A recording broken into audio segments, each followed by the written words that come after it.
And as Sammy Goose Megatune have said to Luke Maverick Browning, watch the birdie.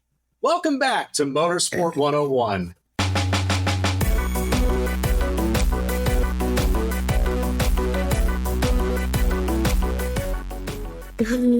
Oh, well played. Well played. Well played. I didn't even ask for that. That just happened.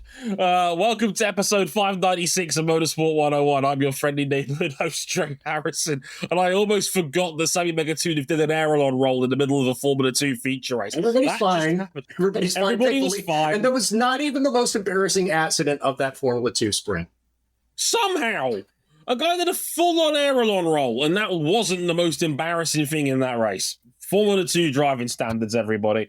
But welcome to our doubleheader here on Motorsport 101. Glad you could join us once again. We've got two very interesting race weekends to talk about. We've got Formula 1 in Austria and MotoGP at Assen, the centennial anniversary of the Assen TT for MotoGP. That'll be next on the bill. You'll get both of these by the end of the meeting. The end of the weekend, I should say. It is a busy one after all, but yeah, we've got an Austrian Grand Prix to review right now here in Formula 1 circles as McLaren's beefing in a friendly, non-toxic, generally well-received manner. It was good. And Lando Norris won, which is good for the championship battle. We like that, etc. Lando Norris taking the win over Oscar Piastri. Charles Leclerc back on the podium in third for Ferrari. And we'll be talking all about that. Is it the end of Max Verstappen's World Championship reign? Probably. Is it the end of Max Verstappen at Red Bull, period? We'll have to talk about that a little bit because that story has exploded in popularity in the last 48 hours or so by the time this goes out. It's a weird one. We'll talk about that. Sauber, they had a fantastic weekend. Alpine, not so much. And we'll talk a little bit about the F1 movie as well, because RJ insisted he wanted to talk about the F1 movie, like everybody else has done in the last week or so, because it's interesting stuff. RJ, how you doing, big man? We'll get to the question of is this the end of Max Verstappen's title hopes, but this is only the start of Max Verstappen's reign as a winning, class-leading GT3 team owner. And also, Lamborghini finally won the Spa 24 Hours. That happened. Yay! Good for them. I think Andrea Antonelli. Thrilled. I think Andrea Antonelli, Italian GT championship legend, let's not forget, wanted to make sure that Verstappen got to see his team take the checkered flag. So he gave him some time off. Apparently, after his DNF, he didn't even bother watching the rest of the race. He was watching the Spa 24 to see how his team was doing. A part of me appreciates the sicko that resides in Max Verstappen. A small part of me respects it, certainly. Also joining us is also a fellow sports car nerd, Cameron Buckley. How's it going, sir? Yes, personally thrilled to have racked up 3 second places and no wins in the month of June as a Porsche fan. Now you know how it feels for the rest of us. Hey, Ferrari would be delighted with second places, at least in the Formula One side of the equation. Yes. Also, I have a microphone. Yes, a dedicated one. Used a little bit of a coupon and bought myself a Rode NT Plus to work, and it's nice. I'm still rocking the AT 2020 back from the days of yesteryear. It's nice. My desk is now completely overwhelmed, even though I have the smaller of the MacBook Pros, and this microphone isn't that big, which of course means now I need to remodel my entire room to actually have room for a desk. You know what this means, Cameron? In the style of Hagrid from Harry Potter, you're a podcaster now, Cameron. Great. I've become the very thing I swore to destroy. One of us, hey, one of us, hey, one of us, hey. Oh, yeah, he's joined the club now. Like, the man at one point basically paid him to sleep on a couch and talk about sports cars, is now a full-blown, over 350 appearance podcast member on this show, and now he actually has a microphone. Which, in case you're wondering how he sounded beforehand, yes, that was off his MacBook's built-in microphone. It's good shit. I can't even argue with it. It's really good stuff. And I'm not saying that because redacted. It is actually good. But this, and basically I got this again through a coupon. It's a little nicer. I should sound a little bit more rich. As I bitch incessantly about just everything that happened this weekend in You're the one person here motorsport. of us that owns a Chevrolet Corvette. You are already sounding And rich. I spent less on that car than I think anyone else's car here. I don't have Although- a car. I live in West London. Dre wins That this tells you how much the C4 was to buy. As a side note, the C4 is back up and running, and oh my god, it's so much fun. He is the fanciest bitch imaginable right now. He takes a swig of his water bottle as well. Pinky I'm out. not a real. I'm not a real Corvette fan until I already have the gray New Balances, but I need some jorts. Of course you do. The jorts will complete the look, and then I'll just post on Facebook about how insert right-wing issue here is the reason why I voted for Donald Trump. I did not. For the second there, I thought when he talked about buying jorts, I thought it was going to go down the John Cena road. That took a turn I wasn't expecting. Wimbledon guest of honor John Cena, I'll have you know. Dre, tell... That is enemy of the Ford Motor Company right after Ryan Eric King, John Cena to you. Tell the people where they can find the podcast, besides motorsport101.com. You could find the podcast in a heap of interesting places. YouTube.com/motorsport101. Check out the shorts are uploading on there as well now, if you're that way. I mean, put up 6 whole minutes of RJ O'Connell talking about Robbie Kubica zoomed into a face. It's beautiful, if I do say so myself. We're on Twitter at motorsport_101. You can follow us on Instagram at motorsport101pod. Got some extra highlights as well. You can follow me personally at Dre Harrison 101 on there. You can also follow me on Blue Sky at Dre Harrison.bsky.social. It's the RJ O'Connell's his name there. Cameron Buckley, C Buckley 917.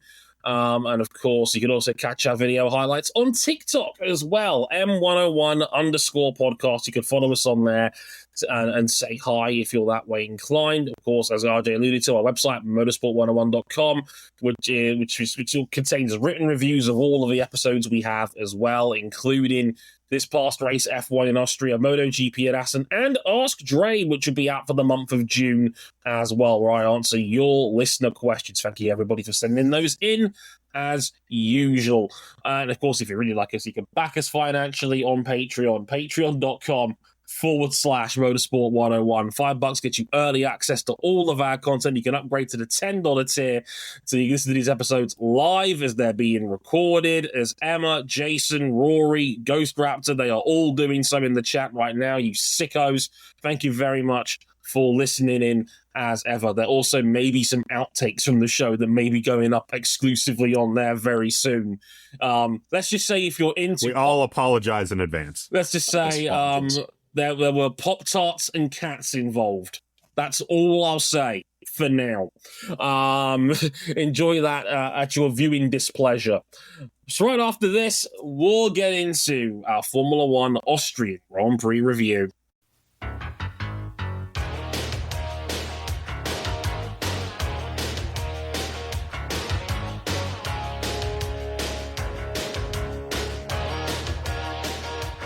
Got 3 words for you. Bottle that one. It was a heated race-long battle of the Austrian Grand Prix between the McLarens at the head of the field. Lando Norris qualified on pole by half a second after Pierre Gasly spun in front of half of the field, leading them all to abort their final runs. But after Lando Norris ran wide early on in the race, Oscar Piastri was poised to attack, having a couple of near misses to pass. On lap 20, Oscar locked his tires up trying to lunge at Norris at turn 4, and Norris immediately boxed a response. Piastri came out 6.5 seconds behind, while Piastri got the gap down to 1.2 for the back half of the race. It was not enough to beat Lando Norris in a McLaren 1-2 when Charles Leclerc distant third for Ferrari. What did you make of the lead fight? And more importantly, Is Lando Norris back in control of this? I think rumors of his demise were always exaggerated, to be honest with you. Like, even the mistakes that Lando Norris has made over the course of this season, I've said it before and I'll say it again on this show. Before Canada, he had finished every Grand Prix in the top 4 so far this season. Yes, McLaren have had the best car most of the time in 2025 so far, but these weren't minor mistakes. These were not major mistakes. Even the one in Canada, he lost 12 points. Piastri lost 25 when he spun out in Austria. Like, relatively speaking, I think people were making a bit much out of Lando's mistakes. I think part of it was just narrative driven. They liked the idea of Lando being the bottle merchant. So they wanted to hammer home that narrative. This is Lando's best track. He's always gone well in Austria. From the time he was a rookie, he loves this place. He qualified on pole by half a second. Again, bit of an asterisk there. A spin for Pierre Gasly denied the majority of the field a second run in qualifying, but I don't think anybody was doing a 103.9 anyway, to be honest with you. I think Norris was just on it when he needed to be this weekend, and he's always been capable of weekends like this. He just needs to do it a little bit more often. Not much, just a little bit, and he's there. He's in the window. He seems like he's a bit more comfortable with this car compared to at the start of the season, and I think he put together a fantastic weekend and a near flawless Grand Prix to the point where Oscar had to be perfect to match him, and for once, Oscar wasn't. It wasn't a scruffy weekend by the Australian, but I think it was just one that he wasn't quite at full song, and he couldn't win as a result of that. And that's what it should be between these two. It's going to come down to weekends like that to determine who wins and who doesn't, and that's great for this championship. For all the shit we've given Lando about how his season's played out, he's only down 15 after 11 rounds. It's not that much of a deficit at all, really. And to your point about this being his best track, remember 2020, the first race of the COVID season? He got his first podium in that him versus Verstappen time trial. Was it him? Who was he chasing that with? Was it Verstappen or Hamilton? It was Lewis. The Lewis Hamilton. Lewis after he executed Alex Albon. It was that time trial from Gran Turismo Sport, and the only time that he has finished outside the top 7 at Austria was last year when he was fighting for the league and was classified 20th after crashing into Max Verstappen. That's the one I was thinking of. Yes, indeed. It's quite good around this place. This was also the source of the very first the first Lando Norris meme. Which one?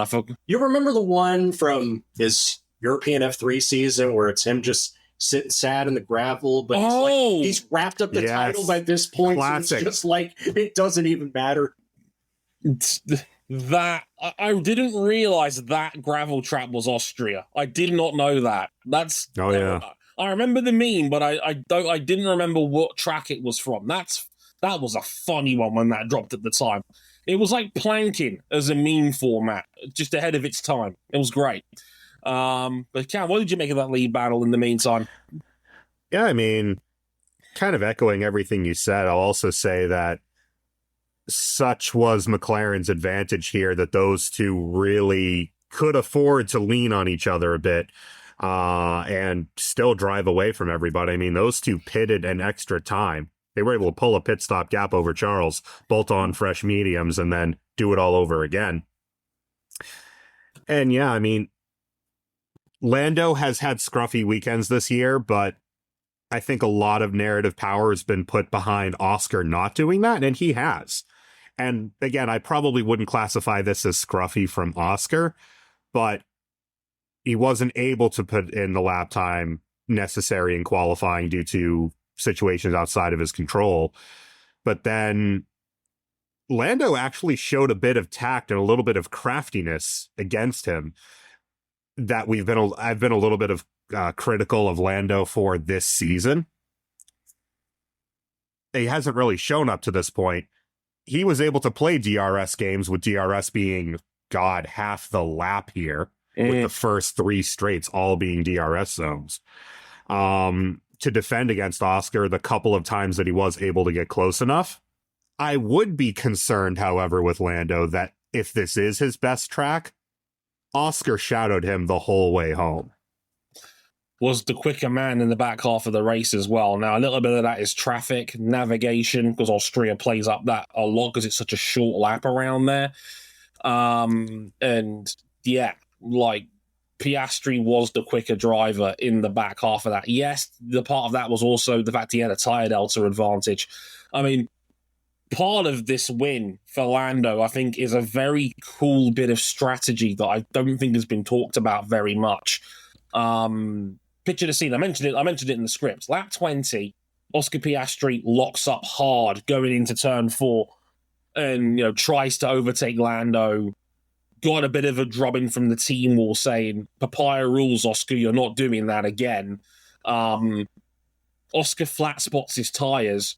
Will Joseph, who is Lando Norris's race engineer, immediately calls Lando into the pits, knowing that Oscar's now going to be forced into running an extra lap, at least one extra lap on flat-spotted tyres. So he's actually forced McLaren's hand using his car's track position. And He's empowered Lando's undercut by doing that. Exactly. And by doing that, he's now forced Stollard, who is Piastri's race engineer, into making a difficult decision because he's now thrown it to Oscar, that radio message of basically, do you want 1.5 seconds in a straight fight, or do you want 4 seconds of a delta advantage? Piastri chose the delta advantage. They reckon it was going to be 4 seconds, but because Piastri had flat spotted his tyres and unfortunately had a 3.4 second stop due to a poor stop. Both stops from McLaren a little bit sticky, over 3 seconds. Yeah, 3 seconds for Lando, 3.4 for Piastri. And as a result of that slow stop, Piastri ended up 6.5 seconds behind when it was meant to be 4. And that probably made the difference. It denied us at least a final showdown between Norris and Piastri at the end of that race, because Piastri was the quicker man on the medium rubber, but he just had too much to do by the end of that race. And Lando never really looked like he was going to lose in the back half of that. But it was a genius bit of strategy from Will Joseph on the McLaren side, on that half of the McLaren pit wall, that partially helped towards Lando getting the win. It was really, really good stuff. And I wanted to give a shout out to Will Joseph on that side, because I think cool strategic moments like that deserve some flowers. And I thought that was a really clever bit of work from that side of the garage. Had to get that explainer in there because I just thought it was cool. Nerd! No, who are you calling a nerd, you nerd? Well, we alluded to it earlier. Max Verstappen did not have a good weekend. He was denied his second qualifying run. He had to start in 8. You got up 2 positions by turn 3 before Kimi Antonelli locked up and speared him Braun Breaker style into the corner, ending his race. Verstappen's now 61 points behind Piastri in the standings. Red Bull as a whole team is not doing great. And I want to roll in 2 talking points of 1 because George Russell admitted he wasn't offered a new deal. Hasn't been offered a new deal yet at Mercedes. His free agent at the end of the season. Even speculated the reason he'd been denied was because Toto Wolff is still in talks with Max Verstappen for the 2nd year running. So I guess the first thing I want to ask is, and I know what the answer is going to be, is it over for Max Verstappen and Red Bull's championship reign at the top of Formula One? We're going to recycle a quote from last week with Mark Marquez, only derogatory. See you in 2026. I mean, you talk about guys who are good at this place. Verstappen's won here 5 times. He's the all-time leader in pole positions, races won, and laps led at the Red Bull Ring. This would have been at least an opportunity. I mean, to be fair, I think Christian Horner was very sincere about Red Bull and his chances here this weekend, because they did bring an upgrade package this weekend. He reckons Max was on a lap that would have put him P3 in qualifying, until, as mentioned, there was a yellow flag at the penultimate corner because Pierre Gasly spun out at turn 10. So speaking of bad weekends, yeah, more on that later. Alpine as a whole. Oh, cheeks. So yeah, Max was denied the chance of being able to finish that lap because he had to slow down for yellows. And then, well, his race lasted 25 seconds. So it was just an inconclusive weekend, really. Horner reckoned they had enough to finish third, but it wouldn't have been enough to challenge McLaren. And if that's the case, given how strong Max is here under normal circumstances, 61 points off Piastri when we're halfway through the year after the British Grand Prix this weekend, pack it up and go home. Kimi actually did Max a favor, by the way.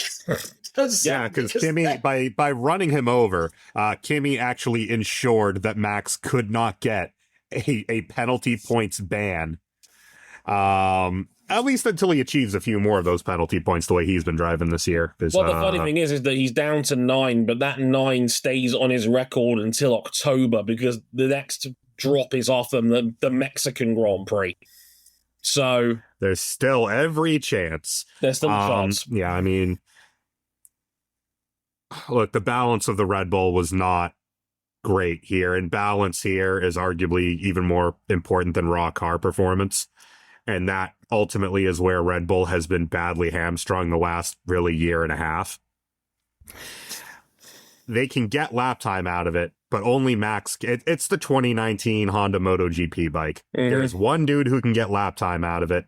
And if he ain't there, or if it's not enough, they look really sour as a result. And a lot of could he pull this off hinged on what Red Bull could do with this car, because it started off not too bad. Was actively dominated around Imola with an upgrade package on the car, but it just seems like the operating window is so damn narrow with this car that you watch the McLarens following lap after lap after lap at 100%, and the tires just don't budge. Christian and Horner, the Red Bull destroy its tires out in clean air because Max is having to fight the car to get lap time, to say nothing of Yuki Tsunoda. And let me tell you, the stock is down. The stock is at the bottom. The stock is ironically lower than General Motors in 2009, which is, again, ironic considering that's where Yuki Tsunoda is currently being linked to for 2026. I would love to see it. Yeah. They've gone the wrong way relative to McLaren.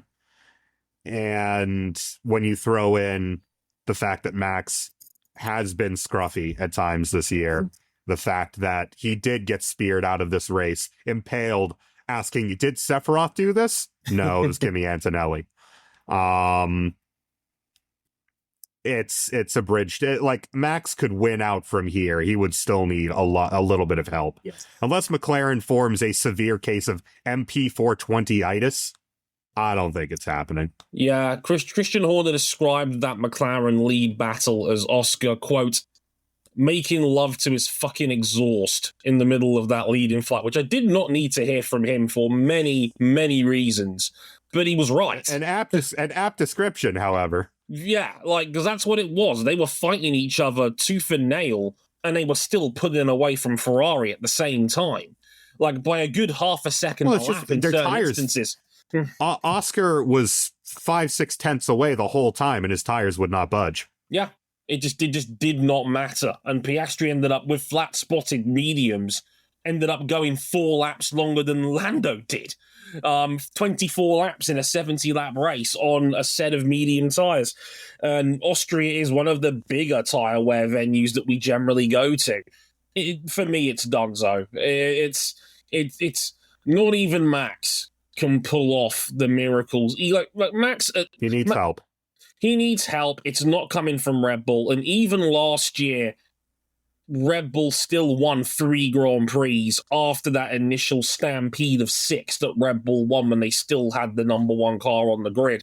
By the time we got to Imola and Miami, that real, that sliding doors moment people like to describe 2024 as, they only won 3 Grand Prix after that all season. And that's roughly the rate that Max is going at right now, where Red Bull are a fringe player that can clean up, McLaren's mess, but only on very rare occasions. And as Cam quite rightly says, if the performance window of your car is that narrow, you're not going to win a championship that way. You need to be versatile. Fine, it's fine. Look, we got Arvid Lindblad coming in for FP1. I promise you, one more second driver change will fix it. I promise you, bro. But what if the driver change isn't the second driver?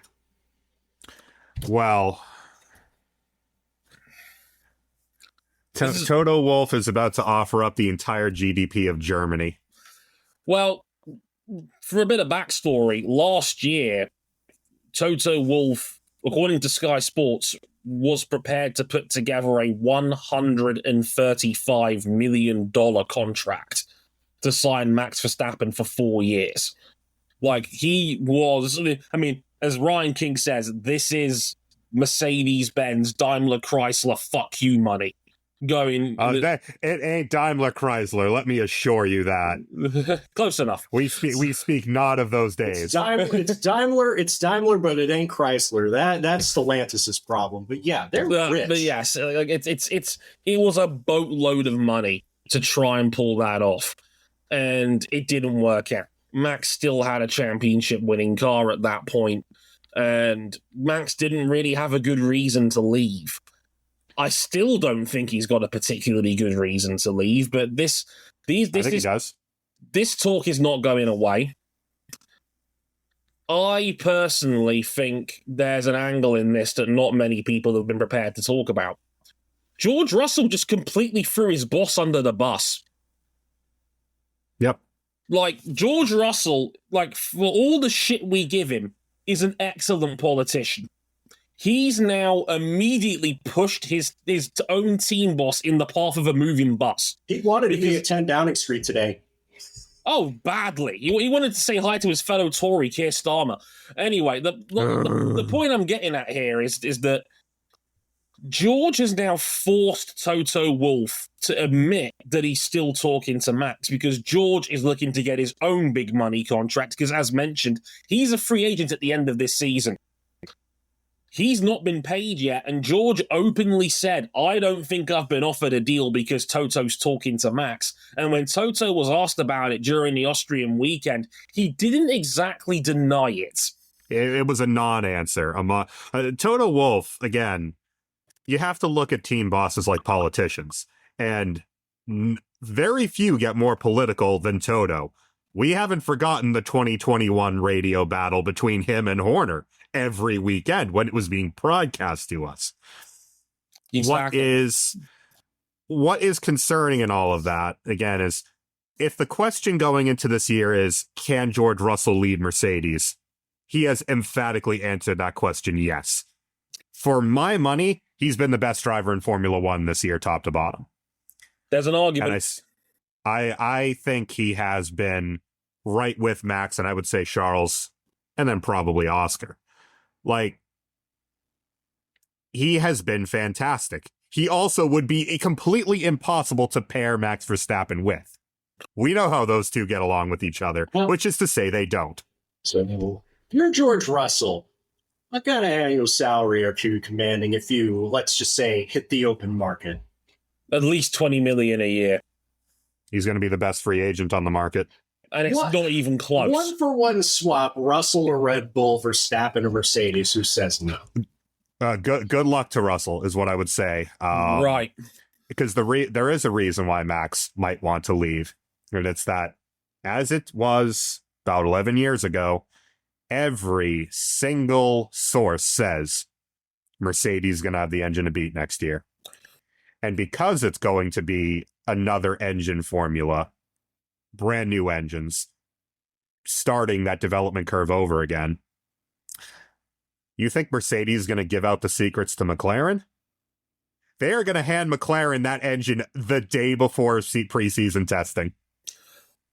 What I will say is, and I think Toto needs to understand the position that he's taken here with the public.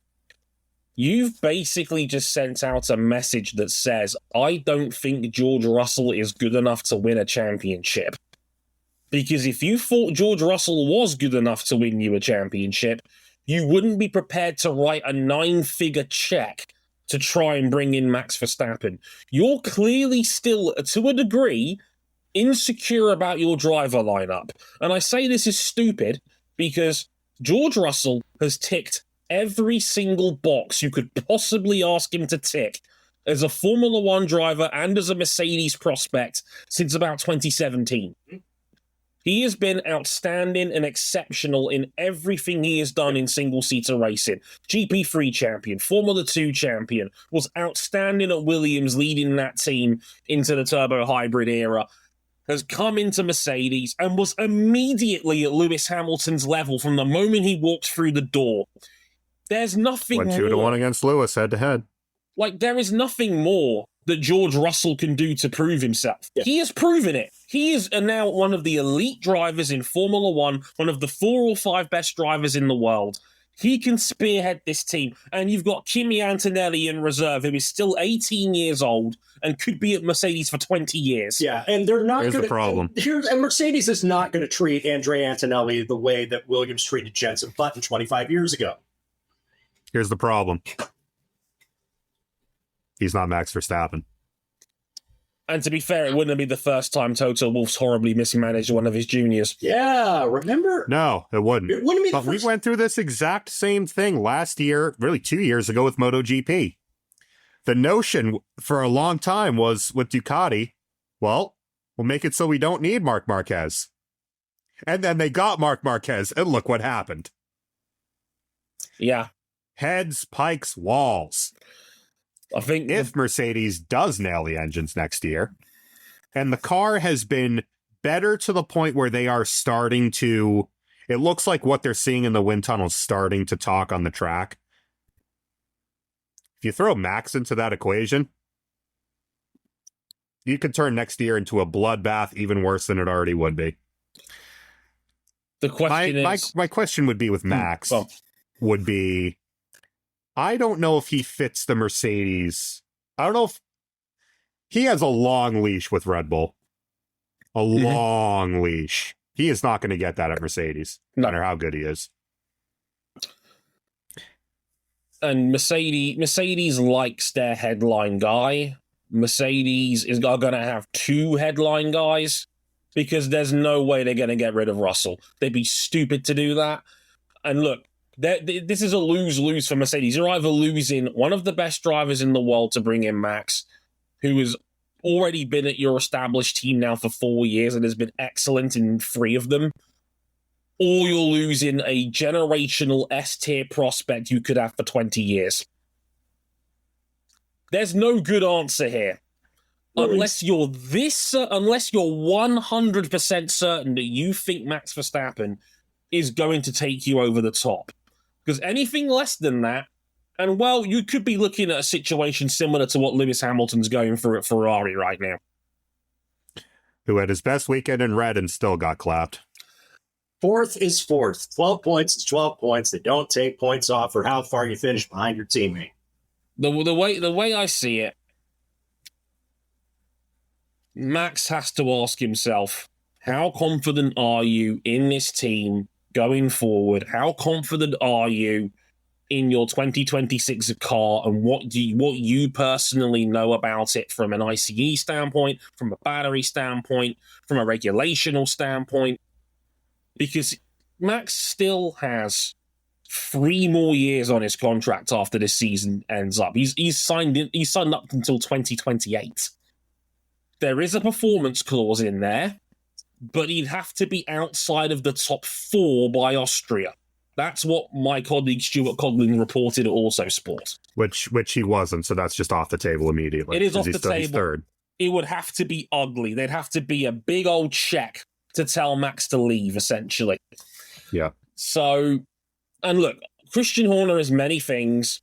He is going to respect the wish of a driver who wants to leave. He's never stood in the way of somebody who's wanted to leave the team. He never got in the way of He's never had a problem throwing out drivers who wanted to stay. And to be fair, half of them weren't even his call. You know, it's the nature of that team and its driver management, which we all know is ropey at best. But when Vettel wanted to leave, Horner didn't get in the way, and Vettel was one of their greatest drivers. Daniel Ricciardo was the same in 2018. Like, Horner's not going to make it difficult. If someone doesn't want to be there, he'll let them go. I don't know if Verstappen's at that point where, let's say, for example, he's in a similar situation to where Lewis Hamilton was halfway through 2012. When you look at the super times, McLaren had the fastest car in Formula One that season, but the reliability was so bad and so frustrating that he had enough. He rolled the dice with Mercedes. Niki Lauda whispered in his ear that he felt like the hybrids that were coming a year and a half later on were going to run the field over, and he was right. And Hamilton bought into that vision, and we had the greatest car and driver partnership in Formula One history. I don't know what the Verstappen camp is thinking. And as Cam alluded to, that camp's got a lot of clout in that Red Bull camp they're not going to have if they walk away from it. That might also be worth something. Yeah, it's I don't know. Red Bull only have themselves to answer to. And they're an energy drink company. They do sports because it's cool. And it's worth a lot of marketing money. It's worth a lot of marketing money. Billions. There is a lot more corporate heads to answer to if you go over to Mercedes. Yep. There is a lot more, I would say, like, again, the extracurricular activities. Max's GT3 team. Conveniently, Mercedes happens to make a damn fine GT3 car. Not that you would know it from these past two 24-hour races. Past three, actually. Le Mans didn't go so good either. All the sim racing, all of the everything. Max can kind of do whatever he wants. Yeah. And famously at Mercedes, Lewis had a leash. Lewis could kind of do what he wanted, but not to that degree. No. To be fair, the Mercedes' idea of giving him a leash was not having him play the dress code and letting him bring Roscoe to Grand Prix paddocks. That was enough. Hey, that's more than he got at McLaren. True. It's always more than you get at Ron Dennis's McLaren. No, did the guy come by to wash our gravel? No, clean it again. Can't have dirty gravel. It's fascinating to see how this is going to play out. Like, I don't think he moves. I'll openly say it. I think so. I don't think so either. And I think I think he owes it to himself to at least give it a year with the new regulations and see where he's at the end of 26. That's what I'm thinking. If he goes, it's not going to be until after 2026. But it is fascinating that the chatter is louder and harder to dismiss than it would have been 6 months ago, 9 months ago. There's also the small matter of this came out of Sky Italia, which means that Max is about to sign a lifetime deal for him and all of his future children with Red Bull. Such is their reliability. Yeah, it's been reported by them, and everybody else piggybacked off that. We at Autosport, we openly said this is just smoke for the time being. I'm inclined to believe my colleagues. I haven't got a reason not to. Yeah. That's just me being fully transparent about the situation. There's no insider information I'm giving you here. We literally put it out there publicly that this is a non-story, while also putting Max in a Mercedes suit mock-up. Hey, he's got that Adidas drip. Send him a pair of fresh Kobe 2s. Like less said about that, the better. I don't think he moves yet. I'm thoroughly of the belief where you go by the phrase, better the devil you know than the devil you don't. And I think he gives it at least one more year before making that decision. Because if nothing else, I think Toto Wolff looks at the idea of Max Verstappen as fishing in a Pokemon game and getting the Feebas. If you've played the Gen 3 games, you'll know exactly what I'm talking about. The exceptionally hard to fish Feebas because it evolves into a Milotic. He's tried this for 2 years now, and he hasn't tried done this a decade ago. Yeah, and I think, personally, he looks at Max like his golden goose. I think he's doing this. Of course he does. I think every team on this grid should be trying to sign Max Verstappen, because for all of the silly bitch that Max Verstappen is, and has been, and has the penalty points to prove it, he's still the best driver in the world. He's the best driver in the world and one of the best of all time. without question, in my opinion. Any team worth its salt will be looking at the possibility, and even if they weren't, I think it's further than that for Toto. I think he wants to get one over on Christian Horner. Of course he does. I think it's... He hates that man. It would be the biggest fuck you he could send to Christian Horner if he could turn around and say, I signed the guy that basically you made Galactus. Like, I'm your silver guy. server. I signed the guy who you used to topple my empire. I just thought of something. Lauren Meckie should make an offer to sign Max Verstappen. You said any team should try and sign Max Verstappen. There's nothing, and you can't even frame it as a demotion either. It's just like, we're going to break the bank to drive for Red Bull's other team. Hey, that car looked a damn sight better this weekend than the RB21 did at times. Yeah. I personally still think a lot of this is all just stemming around George Russell trying to force the issue more than I think that this is actually a hardline story of, oh, they're definitely talking. I think it's all off the back of what Russell had to say in Austria. Pump the brakes there for a second. Rory in our chat saying, Max Verstappen and Tim Goss design car. Give your money back. We're giving you your money back. Get out of here. Rory didn't even pay for the subscription. A friend of his did. I should refund that bill, quite frankly. Remember, patreon.com/BroadSport101 for a $30 discount, 30% discount. For a 30% discount, you can sign up for a year. Yeah. We're just going to start shilling mid-podcast now. Yeah, indeed. We got some other stuff we want to get to here in a minute. We talked a little bit about Ferrari being okay. I mean, also I want to say a quick condolences to Fred Vassar and family. He had to leave the weekend early. His mother has reportedly passed away over the course of the weekend, which is just horrible news to hear about. Our love and condolences to Fred Vassar. We all love Fred here. One of the good ones in the paddock, and that must be heartbreaking to have that happen. Sending all my love to Fred and the fam, of course. An okay weekend, third and fourth. They're probably their best weekend of the year. Without a doubt. Indeed, and just a nice, quiet, lonely third and fourth. But you know what? Point to points, as RJ alluded to earlier. It's still third and fourth, and they still pay you the same regardless. So good for them. Tell that to the people who are completing the podium in 1988. Can I just move along quickly here and quickly say, in the last 3 Grand Prix, Red Bull has scored 19 points and Sauber has scored 20. Gabriel Bortolotto is really good. That was a stunning weekend. Sauber produced an upgrade that has actually worked.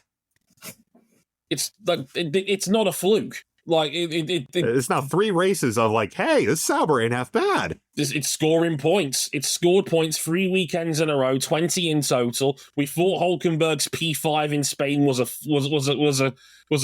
It wasn't. It was a moonshot. No, that's just kind of where the floor is now. Bortoletto got 4 points for 8th place. Jason in the chat says Sauber had a 2-second pit stop. Dogs and cats are living together. Mass hysteria. Hülkenberg went from 20th to 9th on a soft medium. Again. This team is cooking. 20 points in 3 rounds. All of a sudden. No, but you see, what is the point? They're just ruining their own process. They're ruining You're supposed to be tanking. You're ruining the wind tunnel concessions. But they might get like 20 or 30 million more in prize money if they can keep this up. Because if you look at the constructor standings now, they're only 1 point behind Aston Martin for 8th. And they're only a damning indictment on Aston Martin, by the way. I know. And they're only 3 points behind Haas for 7th. All of a sudden, Sauber could be looking at getting way off the bottom. And Nico Hülkenberg leaves Haas, goes to Sauber, and it's an upgrade. That man is... What do you mean? He's such a good driver. Hülkenberg is so good. I've been saying this 38. I've been saying this for 3 years. Hülkenberg is so good. You mean like 15 years ago.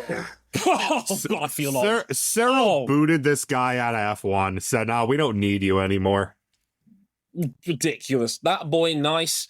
Gabriel Bortoleto, that was nice. That was a stunning weekend. If you had Perfect. concerns that Gabriel Bortoleto was a system quarterback, a Mechachrome lottery merchant, crumple all of it up, throw it, string a garbage can yelling, Comey!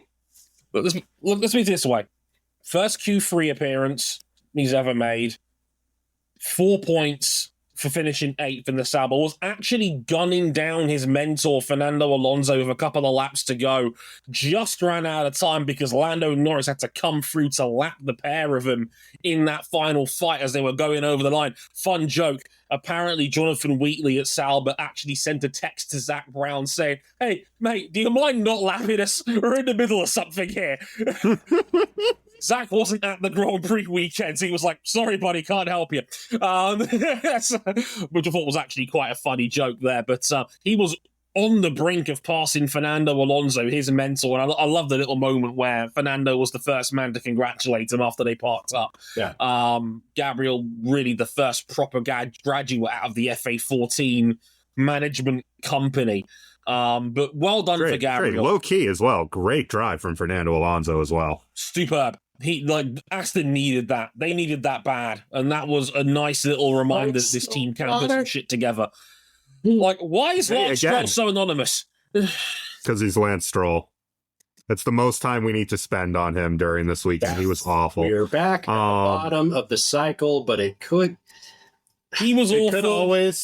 It could always be worse, fellas. Could be. You could be Alpine. You could be Alpine.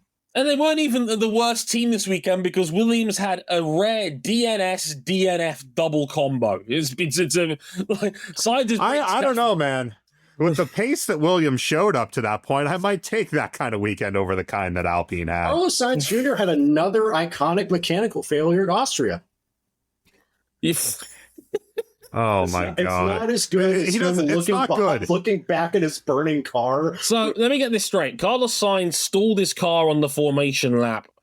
No, it was not stalled. It was stuck in first gear. It was stuck in first gear. They did finally get it going just as they were coming back around to finish the formation lap. They had to abort the start. They wheeled Sainz's car onto pit lane and then the brakes caught fire. Which then lit the rear wing on fire and burned it through, and then that was that. Yeah, game over, Carlos, out the car. Spectacular. No notes. 10 out of 10. It never goes well for him in Austria. Not these last few years. It's amazing. Carlos Sainz has had 4 DNSs in his career. 4! How is that possible?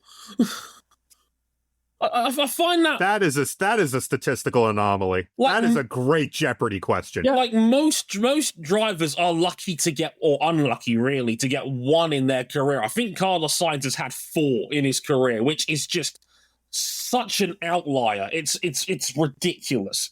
Absolutely crazy. Alex Albon having another unfortunate weekend, had the same power unit issue that he was having in Canada. He had a double DNF. Alpine were cheeks. Good Lord. Gasly was looking extra strugglicious.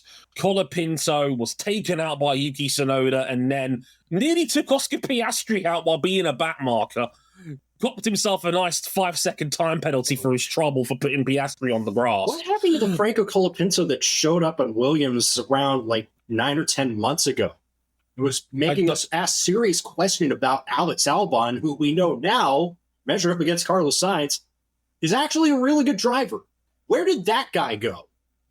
I don't know. It's a weird one. I don't think Colapinto's been dreadful since joining Alpine.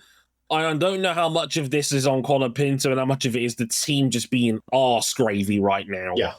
But whatever it is, it ain't good. Colapinto has been confirmed he'll be staying beyond his 5-race initial trial for now at least, but there's already rumors that they might bring in Valtteri Bottas as an emergency signing. Fabio Briatore getting cold feet. I never would have guessed.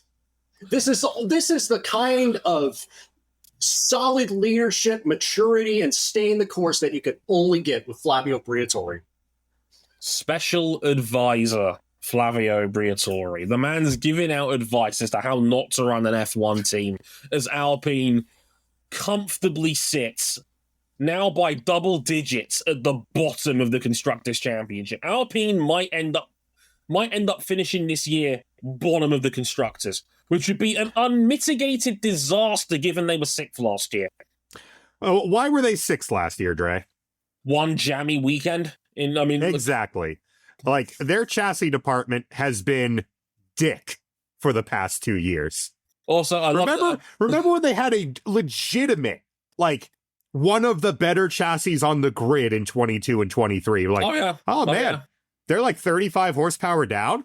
You put a real engine in that car, it might be cooking. Yeah, like that. It's awful. That chassis bailed them out on numerous occasions over the course of those 2 seasons.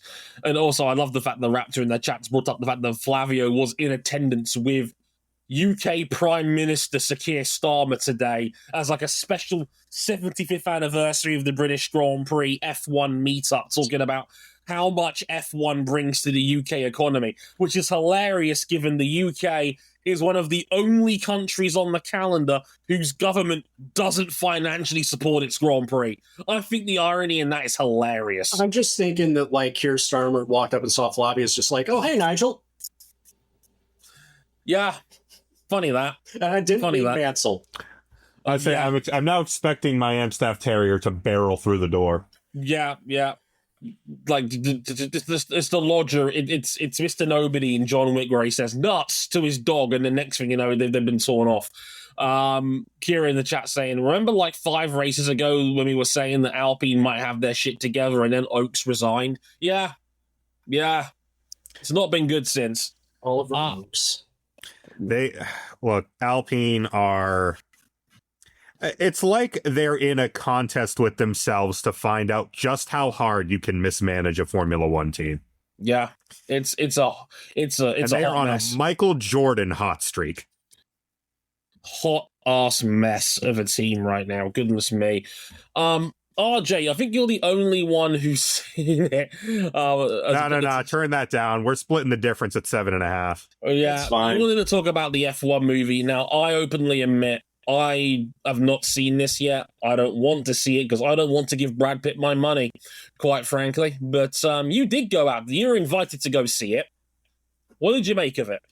All right. So F1 the movie came out last weekend. Box office success. First weekend, like, flew everything else out of the water, I'd say. My reactions when watching the movie while I was at Watkins Glen was that in the immediate aftermath, I thought, okay, so there's like 2 tiers of racing movies. There's the good ones, there's the bad ones. I think we know which one Driven falls into. That's the bad one. Good ones probably like Rush. Man, you say that, and like Driven the movie is like The Godfather compared to Driven the video game. Right. We're not even talking about that. I thought on first watch that F1 the movie falls into the top half of racing films. Does this mean that this is a prestige film worthy of sweeping up everything at the Academy Awards outside of the audiovisual spectacle? No. There are a lot of things with the plot that... Hollywood? It's Hollywood. A lot of this is. You see that even in like the very first sequence of the movie, aka the best sequence in the movie, aka when Sonny Hayes is running the Rolex 24 and drives from 6th to 1st in like a handful of laps at the start of what turns out to be an 8-lap stint. 8-hour stint, I should say. Now, a lot of that is played up for effect, but there are bits and details, like they just nailed it perfectly. They got Lee Diffie, all the instant broadcast graphics, the driver change look real, etc.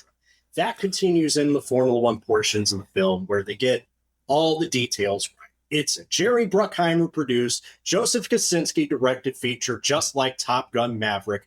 I was expecting the audiovisual elements to be good. The plot itself, again, as mentioned, it's a little bit silly. And I'm not even talking about the fact that Sonny Hayes is in his mid-50s coming back into Formula One and ends up being reasonably competitive. How competitive? Mid-50s is generous here, by the way. But they probably, like, de-age his character a bit in the Come on, come on. I mean, Fernando Alonso is definitely going to be competing into his mid 90s. the more incredulous thing that I found out watching that film, small plot spoiler in 5, 4, 3, 2, 1. Ruben Cervantes was his teammate when Sonny Hayes had that life-altering accident in Spain, which looks a lot like Brands Hatch in 1993. He didn't know. He didn't know that those injuries were so bad. He literally had the Martin Donnelly accident. Right. Martin Donnelly is in the credits as a thanks to for inspiring this. Because the crash was that crash is what inspired the crash in the movie. Even I knew that going in, which is wild. He fires him for injury. Which even among racing crashes is not for the faint of heart. Oh, it's a whopper. Good lord! And this movie has like 2 sport enders in it, and the most anybody misses is Joshua Pierce sitting out a couple races before he's back away. As Trey mentioned, like, there are, like, if you have objections to the way the lead actor's off-camera marriage ended, I don't blame you for not wanting to go out of your way to, like, go pay to see it. I'm saying that there are ways that you can watch it for free. You could get invited. Who's to say? There may be others. I don't know. Ask your parents. It is also I would also be lying if I didn't say that this is one of the better racing movie. Like, I'd say rewatch value is like, it's average, but it is admittedly one of the better racing films that we've had. I don't know if that's more of an indictment on the quality of racing films that we've had over the years that are not like true documentaries or what have you. What do you mean a snail can't qualify for the Indy 500? Lotus got 2 cars in 2012. There are other things I didn't like about it too. Like, I thought the whole angle of like Sonny Hayes and Kate McKenna becoming an item is like crazy. It's especially weird, champ, in light of things that are going on in other real life teams. And when I'm talking about like fantastical elements, Apex GP starts off as like the HRT Formula One team bad, and they want to win one of the last 9 races with the greatest upgrade package in Formula One history. Yeah, it's. Like I said before, I've not watched this movie. I've had pretty deep synopses and reviews from people whose opinion I trust on this movie. And yeah, but RJ sums up a lot of how I've been told this movie is, that presentation-wise and visually they do a fantastic job of portraying the high risk, the speed and the presentation of the sport is brilliantly done. They explain the sport to beginners too. It's great. Yeah, like Formula One, and again, I have to salute Formula One for how much access they gave these guys to be able to pull this off. If you didn't know any better, you would have thought they were actually a part of the grid. I salute them there. I've heard talk about, does this pass the woman test? The Bechdel test. There are no 2 women talk to each other at the same time, which is crazy. And I know that's disappointed a lot of people. Yeah. I know the room is very split on that. Hell, I produced a James Allen F1 podcast, and there was literally a disagreement about that movie during the episode I just did between James himself and one of the journalists who was on there, Emily Selleck, who wrote a fantastic piece about women's influence in that film on motorsport.com. I highly recommend you go out of your way to read it, by the way. It is a very well-written piece on that situation that is worth your time. Carry on, RJ. If I had to give it a star rating, I'd say 3 out of 5. It's a solid 3 out of 5. Like, sure. Again, it clears the bar that is with the mantle of the earth that is driven. It's not Rush. It's not Grand Prix. There are elements where if you are a hardcore racing fan, you will just nitpick it to time eternal. I tried not to do that when I watched the film. There were still things that made me chuckle, like, oh man, we had 2 sport-ending crashes in this film. and all the other ways that some of the people interact with each other. And, you know, I can't say I didn't enjoy it. I can understand if it's not your cup of tea as a hardcore racing fan or as somebody that likes a bit more elevated films. Again, I'm not saying that this is like the greatest racing movie ever made, but it's kind of a miracle that this ever got made, because for years and years and years, we were always told they can never make a modern Formula One movie. It's just too expensive, and Formula One would never allow it to happen. And they allowed it to happen this time. Incredibly, this is also sparking rumors of a Days of Thunder sequel. So we're literally running the playbook. Didn't Bruckheimer confirm that they're working on number 2? In the works. And personally, it will break my heart to see the number 46 City Chevrolet livery on a next-gen NASCAR Cup car with the number in the wrong place. I don't care it's been 4 years. I'm not getting over it. Yeah. Thanks for that review, RJ. Do appreciate that. Look, again, I salute F1 for having the ambition to even play along with this. The fact that F1 greenlit this, something that they've low-key kind of been working on for like 30 years. I remember the days when Sylvester Stallone wanted to try doing this. Yeah.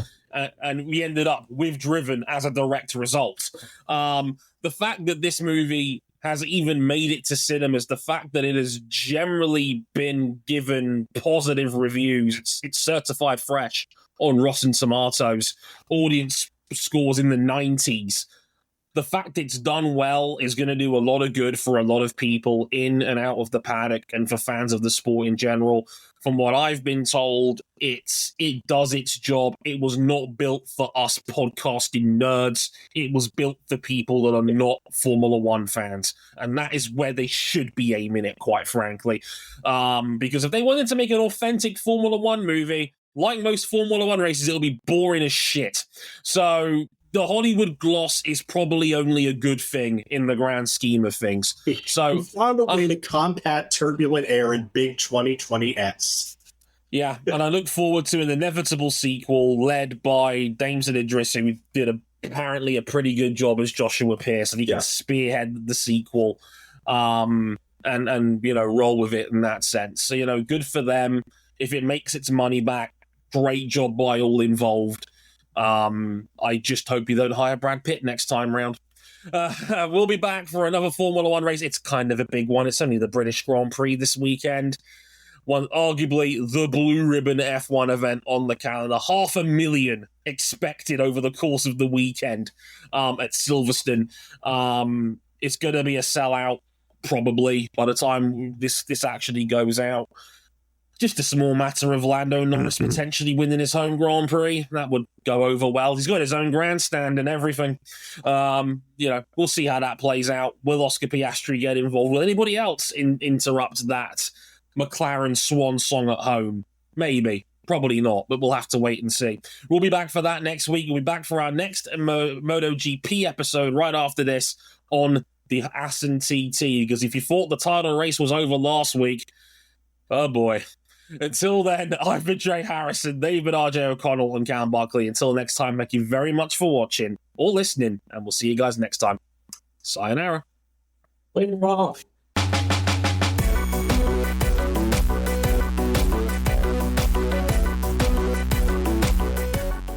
Hey, no Comcast effect this week.